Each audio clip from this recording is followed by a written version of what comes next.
সাপ্তাহিক ইবাদতের দিনে তিনি নিয়ম মতো মজলিসখানায় গেলেন।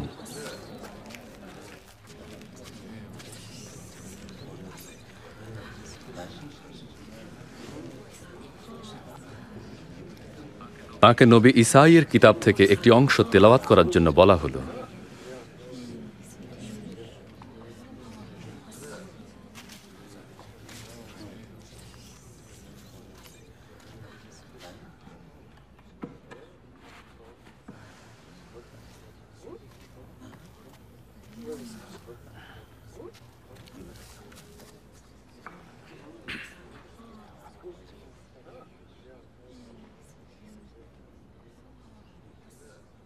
আল্লাহর রূহ আমার উপরে আছেন, তিনি আমাকে গরিবদের কাছে তাবলীগের জন্য পাঠিয়েছেন, বন্দীদের কাছে স্বাধীনতা এবং অন্ধদের দেখতে পাবার কথা ঘোষণা করতে পাঠিয়েছেন, যারা অত্যাচারিত তাদের মুক্ত করতে এবং আল্লাহর রহমতের সময় ঘোষণা করতে আমাকে পাঠিয়েছেন।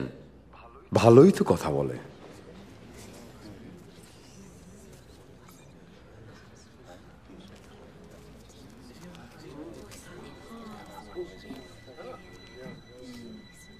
পাক কিতাবের এই কথা যা শুনলেন তা আজই পূর্ণ হলো। কি কিতাবের কথা পূর্ণ হলো? এই ওয়াদা কেবল মসিহই পূর্ণ করতে পারেন। আমরা কিভাবে তা জানবো? তোমরা এই চলতি কথাটা নিশ্চয়ই বলবে, ডাক্তার নিজেকে সুস্থ করো। আরো বলবে, কফরনাহমে যে সমস্ত কাজ করার কথা আমরা শুনেছি তা এখন নিজের গ্রামেও করে দেখাও। আমি সত্যি বলছি, কোনো নবীকেই তার নিজ গ্রামের লোকেরা গ্রাহ্য করে না। এই কথাগুলো বলে হযরত ঈসা নিজেকে আল্লাহর মসিহ হিসাবে প্রকাশ করলেন, কিন্তু ইহুদিরা তাকে মসিহ হিসাবে গ্রহণ করল না। তারা তাকে পাহাড়ের উপর থেকে ফেলে দিতে চাইল, কিন্তু তিনি জনতার মধ্য দিয়ে হেঁটে চললেন। গালিলের কফরনাহুম শহরে তার নিজের পথে চলে গেলেন।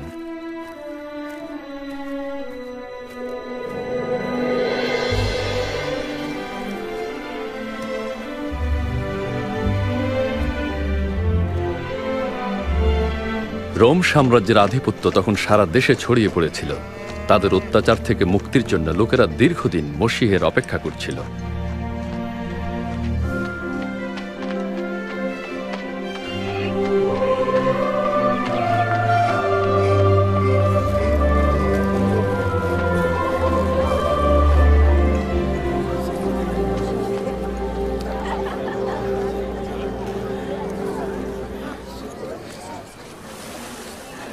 আসসালামু আলাইকুম। ওয়ালাইকুম আসসালাম। তোমার নৌকায় কি একটু জায়গা হবে শিমন? অবশ্যই।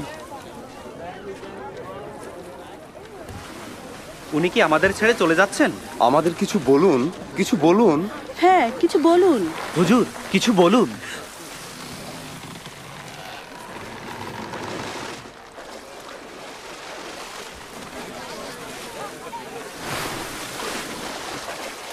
একদিন দুজন লোক মোনাজাতের জন্য ইবাদতখানায় গেলেন। একজন ছিল ফরিসি, অন্যজন সুদখোর।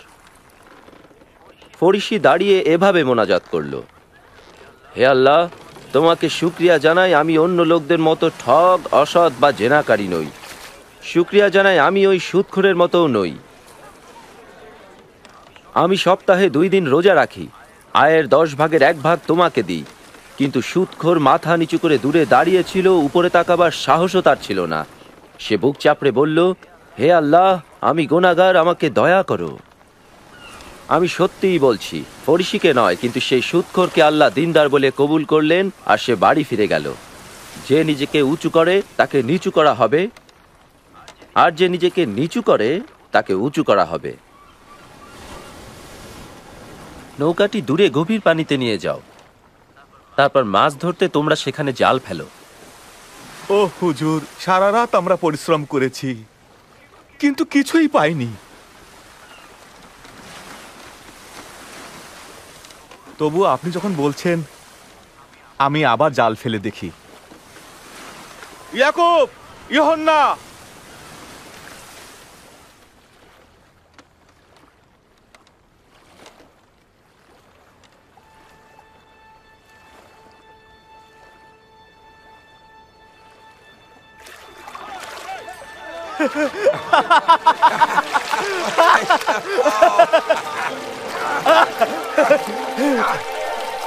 ইয়াকুব, ইউহান্না, তোমাদের নৌকা নিয়ে এসো, আমাকে সাহায্য করো, তাড়াতাড়ি এসো। আর পারছি না, জাল ভরে গেছে।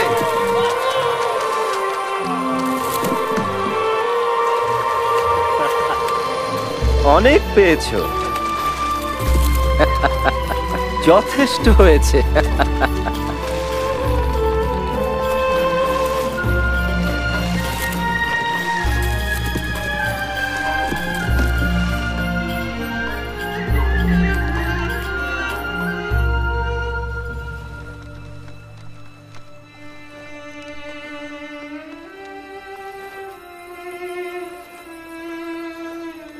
আমার কাছ থেকে চলে যান হুজুর, আমি একজন গুনাহগার।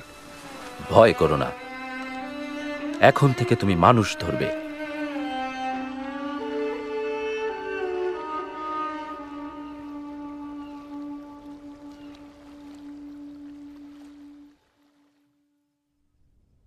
আমার কাছে এসো এবং আমার কথায় কান দাও। আমার কথা শোনো, তাহলে জীবন পাবে। মাবুদ কাছে থাকতেই তার দিকে ফেরো। তিনি কাছে থাকতে থাকতে তাকে ডাকো। দুষ্ট লোক তার পথ ত্যাগ করুক, আর খারাপ লোক তার সব চিন্তা ত্যাগ করুক। সে মাবুদের দিকে ফিরুক, কারণ তিনি সম্পূর্ণভাবেই মাফ করবেন। তোমরা আনন্দের সাথে বাইরে যাবে, আর শান্তিতে তোমাদের নিয়ে যাওয়া হবে। তিনি আসছেন, তিনি এখানে, দেখো। হুজুর, হুজুর, দয়া করে আমার একমাত্র মেয়েকে বাঁচান। দয়া করুন হুজুর, মাত্র 12 বছর বয়সে মারা যাচ্ছে। দয়া করে আমার সাথে চলুন হুজুর। জাহিদ, আমি দুঃখিত। হুজুর, আপনার মেয়েটি মারা গেছে। হুজুরকে আর কষ্ট দেবেন না। ভয় করো না, কেবল বিশ্বাস করো, সে বেঁচে উঠবে।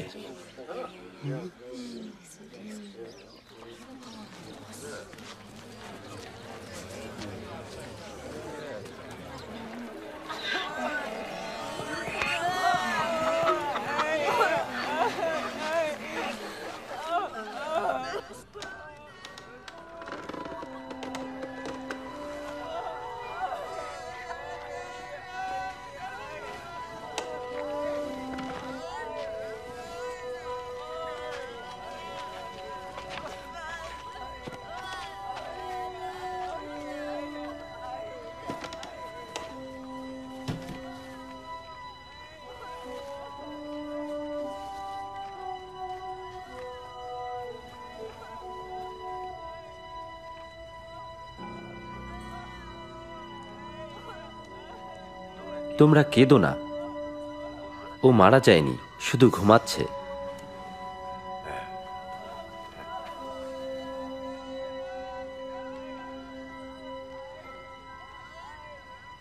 মা, ওঠো।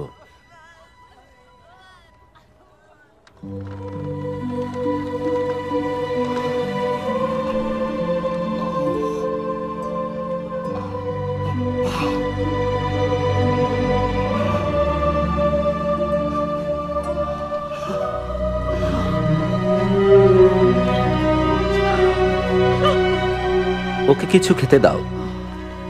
আমি নিষেধ করছি, যা ঘটলো কাউকে বলো না।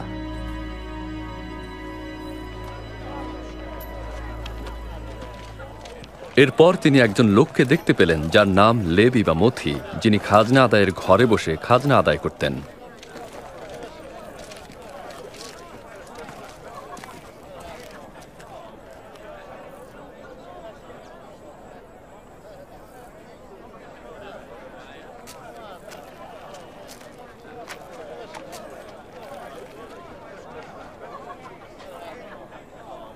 আমার সাথে এসো।